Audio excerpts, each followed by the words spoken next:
your work in organization, this first telling the story that they need to take time to get to a sustainable solution, a deeper solution. That must be a hard story. It is a hard story. To tell. Ger. It's a hard story, and in today's business environment, it's tough for leaders to do this.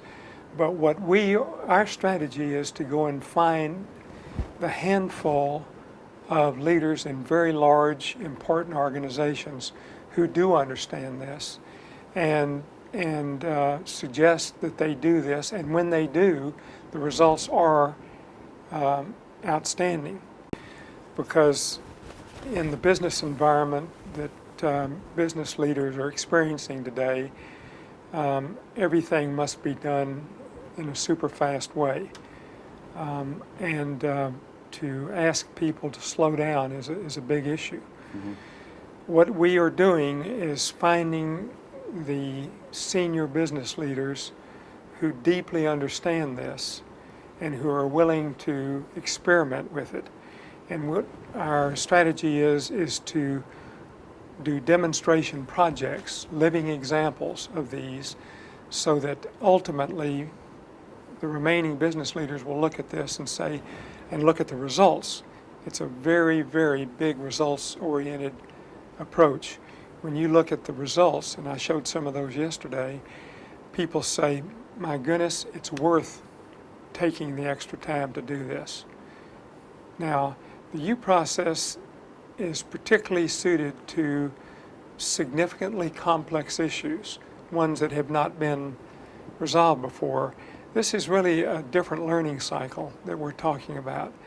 I mean, to say it's a new learning cycle may be a misconception, because really this is based on ancient wisdom. Mm-hmm. But it's a different learning cycle. The one that we're used to, it's based on the military learning cycle, and that is observe. You have a challenge, you observe, and you react very quickly. Sometimes there's a bit of planning that goes, and then it's very shallow, but it's challenge, react, challenge, react. This is a different learning cycle where you face the challenge and you go very deep in terms of observation and tapping into the source of creativity, and then you act. And Peter Senge, who is our co-author in Presence, has written extensively about this. In the subsequent to the time Otto and I uncovered this, because you remember he wrote the first book called The Fifth Discipline, which is all about the learning organization. And the thing that he realized once he got into this is that this is an important, different learning cycle. And it's one that is, it takes time, but the results are outstanding. It's an order of magnitude different than the results in the normal learning cycle.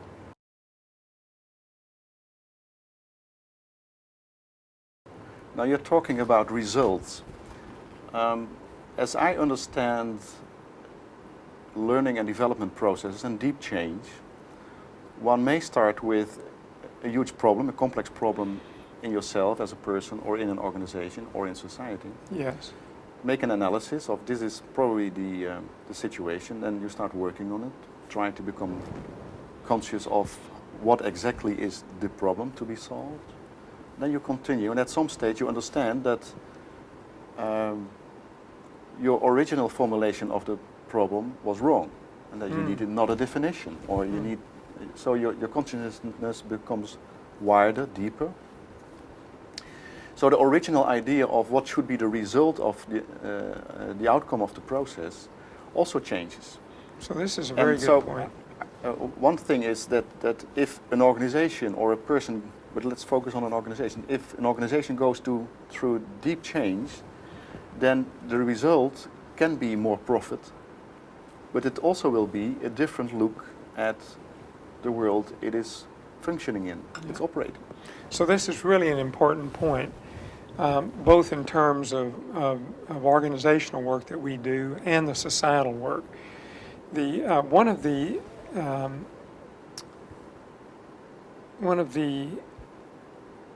challenges and requirements of this work is that when a senior leader or a group of senior champions decide to undertake this work, they themselves have to suspend their judgment on what the outcome is going to look like. So in most projects, you enter the project and the people funding it, the champions within a company or the foundations in a societal issue that you're dealing with, say, we want to build better health care in Africa by doing this. And they sort of have a definition of what they want to do. The problem is that may be the entirely wrong thing to do. This process is one where you discover what it is you're going to do. And the discoveries are radically different than the fixes that have been applied before. That's the whole reason for doing this. And so the people that are funding the project have to be comfortable with the fact that this could be, and we hope is, a radically different solution to the issue that is at hand, which is completely discontinuous with the history of the issue at hand. And you have to be willing to recognize that. And to step into a journey. And to step an into unclear journey where the learning is during the journey and the outcome, where you will end, is not clear. And people are not familiar with that. People are used to book a holiday where they know at what time the plane will land and at which apartment or area they will come, and that their rooms are fixed. So this is really true. This is exactly true. And it's a challenge for senior leaders. Yeah. But you use the word journey, and that's exactly what this is. As a matter of fact, when we start this process, the very first thing we do is do a foundation workshop for both the champions, the people that are, the championing this whole process, and the participants. And we spend 3 days taking them through very great detail about this process and teaching them just what you were talking about, that this is a journey, and teach them about the fact that companies and organizations, just like everything in the universe, are living organisms, and they're constantly changing, and these solutions therefore must constantly change. And we get them comfortable with this idea of deep systemic change. These ideas will have an impact on leadership. Yes. In society and organizations, and leading yourself.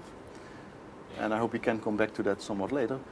But it also must have strong impacts on how people develop and how they learn. So what are your ideas on how presence and synchronicity could have an impact on schooling? Oh, yeah. School systems, what people learn, subjects. Do you say we need meditation in schools? Yes. Business schools? Yes. So first, let me just say that when I describe the application of the U process to a highly complex issue or challenge, and that this is a way to resolve those and come out with a radically different solution, which can be prototyped and then taken to scale. So that is true. That's the way this process works. But that's only one application of it. The other application is that it is a deep learning process. It's a deep leadership development process. This is action learning at its best. So we believe that the way you develop leadership and the way you develop true deep learning is through action learning, by taking an issue that you're dealing with as a manager and resolving it through this process, and at the same time learning an entirely new way of being a leader. And that's what this process does. So it's a twofold process. Now that that has high implications for education as well. So after writing Presence and after writing Synchronicity, we, of course, we have partners at the MIT Organizational Learning Center, which is now called SOUL, and two of my key partners in this are Peter Senge and Otto Scharmer, who are both professors at MIT in the Sloan School. We talk about education all the time, and this is a burning desire on both of their parts to be able to infuse these ideas in the education system. So, so we are now experimenting with taking these processes and putting them into educational programs at MIT. We're starting with people in executive development programs. It's called the Elias Project, which is an acronym for a longer name, but Elias is now underway. We've had one pilot last year, which I participated in with Otto, but it's now in a its first pilot, and it's a year-long learning process for high potential business leaders, younger high potential business leaders from about 15 global companies. And I'd love to have Otto explain that to you sometime. Otto and Peter have raised the money for this. They've gotten the people together, and Otto is the principal teacher, but he brings in remarkable people from all over the world to help teach. This has not only implications for organizational learning, it has implications for high school and grade school learning. Yeah. And there is a field book that Peter Senge has edited, which has many contributors to it. It's an educational fifth discipline field book. And now he is wanting to do the next edition of that to put these presencing ideas into it. So it has huge implications for education. You mentioned ideas of taking some of these tools that we learn that help people open their senses to creativity and to be able to tap into this deeper knowing that they have, such as dynamic mind control, which is a form of meditation. There's many different forms of it, and we did some of this yesterday. Yeah. But there's many medical studies, many scientific studies that verify the efficacy of this for people. We could talk a long time about that, but just think if youngsters could start doing this early on. Yeah. And instead of squeezing the creativity out of them the way we do this in our normal schools, we would enhance their creativity and powers of innovation by teaching them these tools like dynamic mind control, whole brain thinking, energy practices such as Qigong and Tai Chi, and you combine those and the use of nature as a portal to personal transformation and societal transformation. These are powerful tools in a person's toolkit. So that could be one way of helping society and people in society understand how deep change can impact them, how they can apply it to themselves. Absolutely. And to the organizations and to the society they live in. Absolutely. This is a particular example in the school system, in education. Yes. What other ways do you see how this sort of change could spread around the world? Well, you may have read in Presence, there's a little bit about it in there, but after Otto and I finished, I should say, uncovering the U process